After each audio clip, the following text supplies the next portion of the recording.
San Ignacio, en el número 263 de sus ejercicios espirituales, propone, dentro de los misterios de la vida de Cristo, el de la visitación de la Virgen María a su prima Santa Isabel. Y señala 3 puntos, que resumidamente son la alegría que sintió Isabel por la presencia de la Virgen María, porque Juan Bautista saltó de gozo en sus entrañas. Después, el cántico de María, que conocemos como el Magnificat. Y finalmente, que María, pasados 3 meses, volvió a su casa. Vamos a fijarnos en esos 3 puntos desde la perspectiva de lo que podemos llamar la gracia actual. Como supongo se sabe, ¿verdad? Si no lo decimos brevemente, los teólogos, al hablar de la gracia, que es el don de Dios que viene a nuestros corazones, que es la participación de la vida divina, que es el amor de Dios en nosotros, su vida, se puede decir de varias maneras. Una de las divisiones que hacen es la gracia habitual y actual. Gracia habitual se entiende aquella que uno tiene de forma permanente. En cambio, por gracia actual se suele considerar pues esa iluminación de la inteligencia o esa moción que Dios da a nuestra voluntad para que hagamos una determinada obra, para responder de una forma determinada y secundar, digamos, la iniciativa divina. La gracia, hay que señalar, respecto a ella, es un tema difícil, pero importante, hay que señalar que siempre la eficacia viene de Dios y que al mismo tiempo es Dios el que mueve nuestra alma al bien. Precisamente en estos inicios de la Cuaresma, si recordáis, ahora ya estamos a mitad de Cuaresma, pero hace unas semanas, la primera semana de Cuaresma, una de las oraciones decía esto, que tu gracia, Señor, ¿verdad?, nos inspire nuestros actos, que ella nos haga perseverar, para que todas nuestras oraciones y nuestras acciones comiencen por ti y sean llevadas a su perfección por ti. Y hay otras oraciones frecuentes, ¿verdad?, que aparecen en el misal muchas veces, que tienen su origen en los concilios antipelagianos de los primeros siglos, donde se señala pues esa preeminencia de la acción de Dios en nosotros. Hacemos el bien porque Dios nos mueve a hacerlo. Entonces, desde esa perspectiva, vamos a intentar contemplar un poquito, y de la mano de San Ignacio, pues esta escena de la visitación de la Virgen a su prima Santa Isabel. Fijémonos en primer lugar en que María, después de recibir el anuncio del ángel, ella, que ya es llena de gracia, se pone en camino, porque el ángel le ha dicho que Isabel también está esperando un hijo. Isabel, coloquémonos ahora un poco en el ámbito de la imaginación, es una mujer mayor. María es una chica joven. Isabel ha concebido de una forma inesperada, anunciada por el ángel a Zacarías, pero sorprendente para ella, porque ya era mayor y además era estéril. Y entonces, ¿María qué hace? Cuando el ángel le señala eso, se pone inmediatamente en camino. Dice el Evangelio que se fue con prisa a la montaña. Y cuando llega a casa de Isabel, Isabel inmediatamente experimenta que allí sucede algo grande. Por eso dice, ¿cómo es que la madre de mi Señor ha venido a visitarme? ¿Cómo lo ha notado Isabel? Porque Juan Bautista ha saltado de alegría en sus entrañas, ha sentido, ¿verdad?, la presencia de Jesús, que está en el seno de María, la ha sentido desde las entrañas de Isabel. Por eso la Iglesia también celebra cada año la Natividad de Juan Bautista. Fijaros que generalmente nosotros celebramos la fiesta de los santos en el día de su fallecimiento, porque es cuando entran en el cielo. En cambio, por ejemplo, de Juan Bautista celebramos también su natividad, porque fue santificado en el vientre de Isabel. ¿Qué nos vamos a fijar en este primer punto desde esa perspectiva, digamos, de la gracia actual? Fijaros que Dios continuamente suscita en nosotros situaciones en las cuales podemos crecer o podemos manifestarle nuestro amor a Él, porque tenemos la oportunidad de vivir según la medida de Cristo, de actuar como lo haría Jesús. Vamos a poner un ejemplo. que ahora voy a leer un texto que tomo de un libro del padre Sicari. Este autor italiano, que es carmelita, ¿verdad?, ha publicado las biografías de muchos santos o algunos estudios sobre algunos santos. Vamos a poner un ejemplo de San José Cotolengo. No lo voy a leer todo, pero sí que lo tomo para fijarme en algunas partes. San José Cotolengo era un buen sacerdote. No era santo todavía, claro. Era un buen sacerdote. Era un canónigo de cierto éxito, de buena familia, que también se dedicaba a los demás. Dedicaba tiempo a confesar, se dedicaba también a atender a los estudiantes cuando hacía falta. Era caritativo con los pobres. No estaba, sin embargo, totalmente contento, totalmente feliz, podríamos decir. Es posible que también la lectura o el conocimiento de la vida de San Vicente de Paul, ¿verdad?, también le hubiera hecho nacer en él pues el deseo de algo más grande, que esto también nos sucede a nosotros, ¿verdad? Estamos más o menos bien en nuestra vida y de golpe conocemos la vida de un santo o nos enteramos de alguna persona pues, que ha hecho alguna obra caritativa o que nos sorprende por su entrega, por su generosidad, por su vida de oración, por su penitencia, por lo que sea, ¿verdad? Entonces eso como que suscita en nuestro corazón una nostalgia. José Cotolengo se encontraba en esa situación. Predicaba bien, la gente le gustaba escucharle, dedicaba tiempo a la confesión, llevaba una vida sobria, moderada, no le faltaban tampoco comodidades por su familia, pero tampoco, podríamos decir, se dedicaba a la vida regalada. Pero no estaba plenamente contento. ¿Qué sucedió un día? Sucedió lo siguiente, lo explica muy bien el padre Sicari. Sucedió que llegó una diligencia de Francia que a varios pasajeros, pero llegaba una mujer embarazada y enferma. Esta mujer enferma, la cual no querían recoger en ningún hospital, porque en aquel momento había algunas enfermedades, y en esta se conocía como la fiebre francesa, una especie de peste, y tenían miedo de contagiarle, nadie la quería atender. El caso es que esa mujer da a luz y ya enferma va a morir. Llaman al canónigo Cotolengo, que acude, porque era un hombre generoso y siempre disponible, y le puede dar la unción, puede atender a esta mujer ya moribunda, puede atender también al niño que ha nacido y bautizarlo, que también muera al cabo de poco tiempo. Entonces, José Cotolengo queda impresionado por ese hecho y se va a la capilla de su iglesia. ¿Y cuál es su oración? Así la resume el padre Sicari. Dice, delante del Santísimo Sacramento, él dijo, mi Dios, ¿por qué? ¿Por qué has querido que fuera testigo de esto? ¿Qué quieres de mí? Necesito hacer alguna cosa. Fijaros qué oración tan interesante, ¿verdad? Porque ante ese hecho, que quizá otras personas pues les hubieran suscitado un grito de protesta, los hubieran sumido en la perplejidad o en la tristeza absoluta, Cotolengo se va delante del Santísimo y le pregunta a Dios, ¿por qué tú has querido que yo viera esto? ¿Qué me quieres decir? Y al mismo tiempo, en su corazón se da una resolución. Tengo que hacer alguna cosa. Explica a nuestro carmelita que después de esto, ¿verdad?, hizo tocar las campanas, encendió las luces, convocó a la gente, llegó todo el mundo del pueblo, ¿verdad?, y se puso a alabar a Dios porque ya descubrió lo que tenía que hacer, que fue esa obra tan grande, ¿verdad?, que todavía perdura, de hacer hospitales para la gente sin recursos, para los enfermos, ¿verdad?, que ya pues igual no tienen ni posibilidad de curarse, pero hay que atenderlos.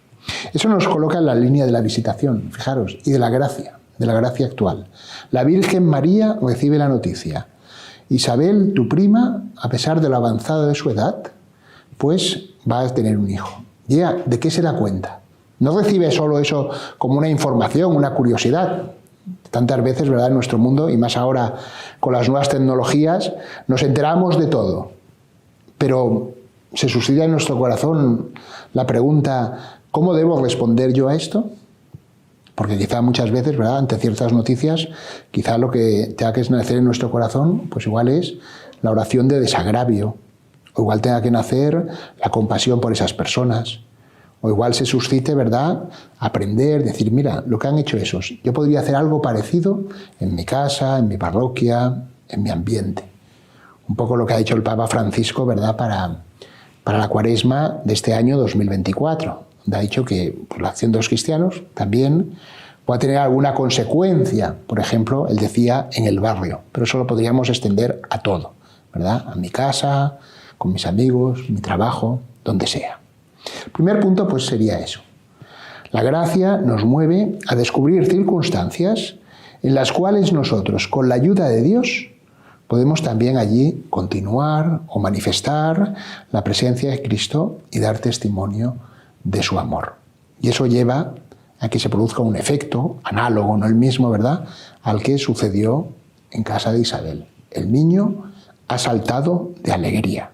Pensando en el padre Cotolengo, San José Cotolengo, cuántos niños, ¿verdad?, cuántas niñas, cuántos hombres maduros, mujeres, han experimentado esa alegría en los cotolengos que hay en tantos lugares del mundo. Porque Dios les ha visitado a través de la caridad de otras personas. El segundo punto que dice San Ignacio es el canto del Magnificat. Fijaros, después de recibir esa felicitación de Isabel que le dice a la Virgen: feliz tú que has creído, porque lo que el Señor te ha hecho saber se cumplirá, la Virgen María saltó de gozo, su alma, podríamos decir, ¿verdad?, desbordó de gozo. Y dice esas palabras que todos conocemos, el canto del Magnificat: proclama mi alma la grandeza del Señor. O engrandece mi alma, ¿verdad?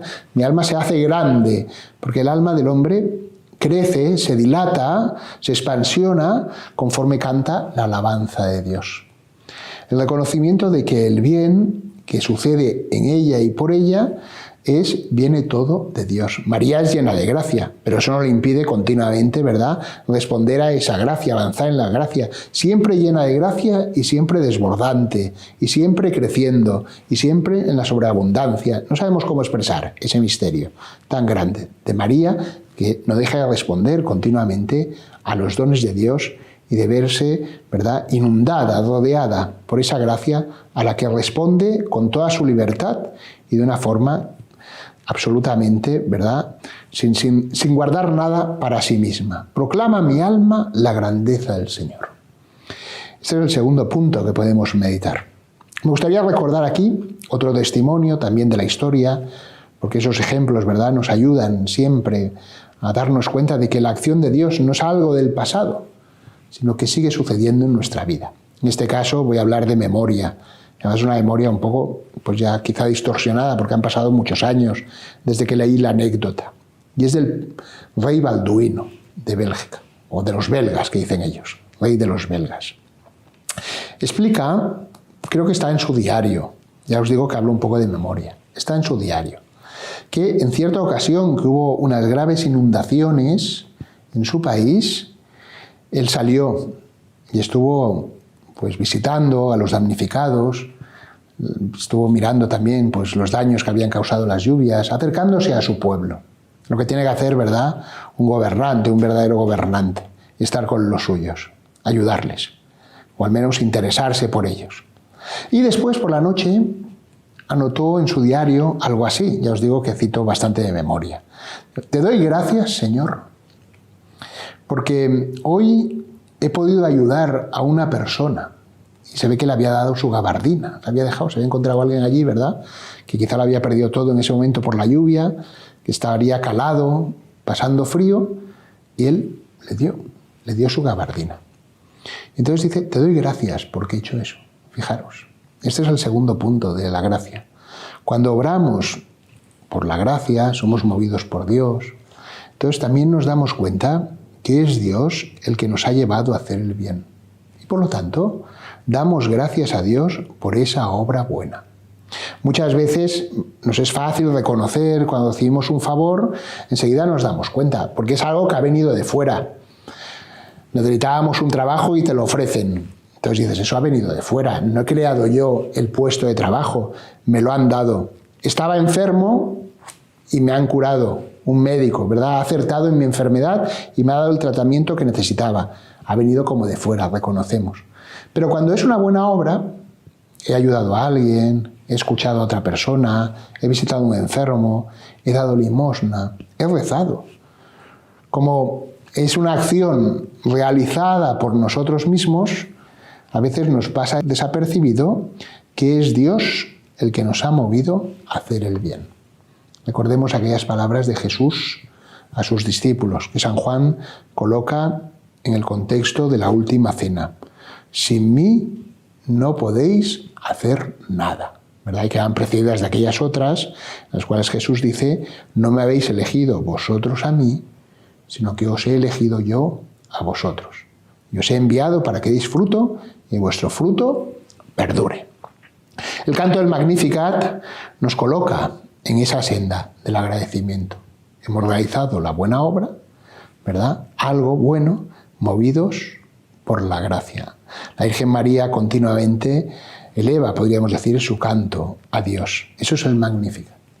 Magnificat, que es un canto, ¿verdad?, tremendo, en el cual la Virgen María une el presente de aquel momento con el futuro, porque todas las generaciones me llamarán bienaventurada, me felicitarán todos los que vendrán después, todos los que formamos parte de ese pueblo que nació de la cruz de Cristo, y del cual también María es madre, somos hijos de la Virgen María también, ella nos ha engendrado, ha contribuido, ¿verdad?, a que seamos engendrados para la vida divina, que seamos hijos de Dios, hijos de su Hijo, y al mismo tiempo, ¿verdad?, une también la Virgen María el pasado, porque recuerda la promesa que Dios había hecho a los padres de Israel, a Abraham y su descendencia por siempre. Y eso creo que también para nosotros es importante, ¿verdad?, vivir en ese agradecimiento, que nos hace miembros también de un pueblo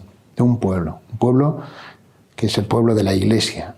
Y nosotros muchas veces alguien dice, ¿y ahora yo de qué doy gracias? No, doy gracias con toda la Iglesia, por todo el bien, por toda la santidad que se va también distribuyendo en el mundo a través de la Iglesia, por toda esa acción buena, esa presencia de Dios en medio de los hombres, ¿verdad?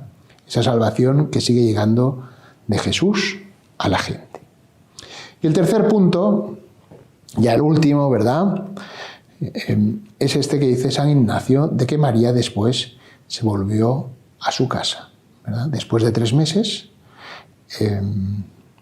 María volvió a su casa, que ya cuando nacería Juan, porque el ángel Gabriel se había presentado en Nazaret, en casa de la Virgen, en el sexto mes de la concepción de Juan Bautista. María ha estado allí 3, por tanto ya han pasado 9, por tanto ya habría nacido Juan Bautista. Por eso también, ¿verdad?, en nuestro calendario, en las celebraciones litúrgicas, celebramos el nacimiento de Juan Bautista el 24 de junio y 6 meses después, 6 meses más tarde, el nacimiento de Jesús en Belén.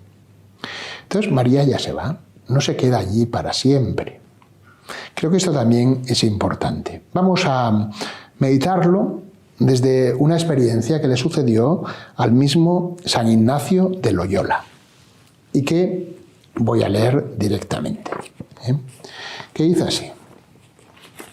Cuando esto está, el contexto es cuando San Ignacio había subido a la montaña de Montserrat, había estado allí varios días, se había estado preparando para confesarse, se había confesado, ¿verdad? Y allí ya, pues, una vez confesado, pues ya se va de Montserrat y entonces se desprende de sus vestiduras y se las ha dado a un pobre. Y entonces sucedió. Vamos a leer esto. Y yendo ya 1 legua de Montserrat, le alcanzó un hombre que venía con mucha prisa detrás de él y le preguntó si había él dado unos vestidos a un pobre, como el pobre decía.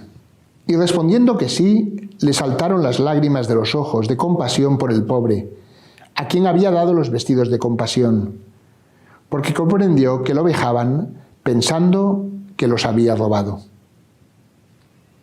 Pero por mucho que él huía la estimación, no pudo estar mucho en Manresa sin que las gentes dijesen grandes cosas, naciendo la opinión de los de Montserrat, y luego creció la fama, diciéndose más de lo que era, que había dejado tanta renta, etc.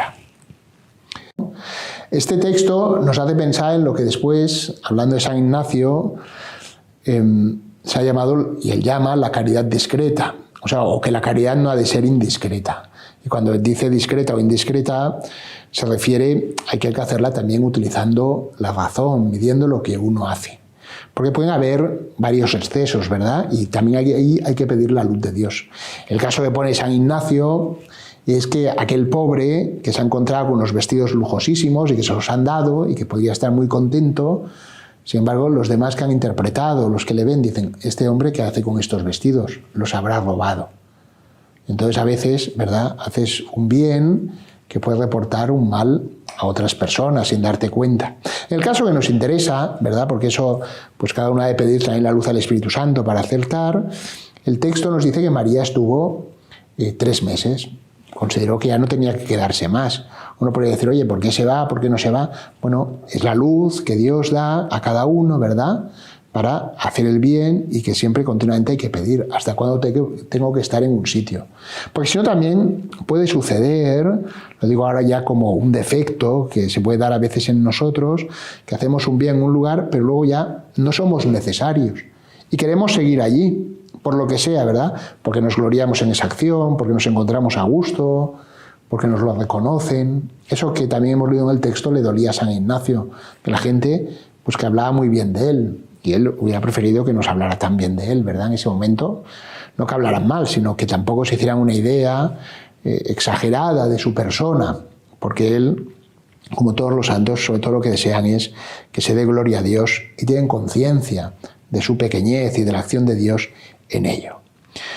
Creo que estos 3 puntos, ¿verdad?, nos llevan a considerar, por tanto, cómo podemos ser instrumentos de la acción de Dios si nos abrimos a Él. El Papa Benedicto XVI, en algún momento, ¿verdad?, comenta que también nosotros podemos prestarle a Dios nuestro corazón, podemos prestarle nuestro cuerpo, podemos prestarle todo lo que somos, ¿verdad?, para que Dios siga haciendo cosas buenas en este mundo. Es una forma, ¿verdad?, de decir que la santidad a la que estamos llamados no es solo una perfección personal por la cual nos hacemos merecedores de la vida eterna.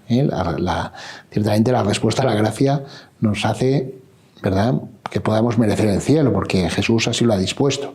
Pero esa santidad no consiste solo en que yo voy a conseguir un premio, sino que también se desborda, ¿verdad?, en el bien que vamos a hacer a los demás. Y Dios no deja de suscitar situaciones o de iluminarnos para que podamos descubrir situaciones en las que poder crecer en el amor a Él y también manifestar ese amor a nuestro prójimo.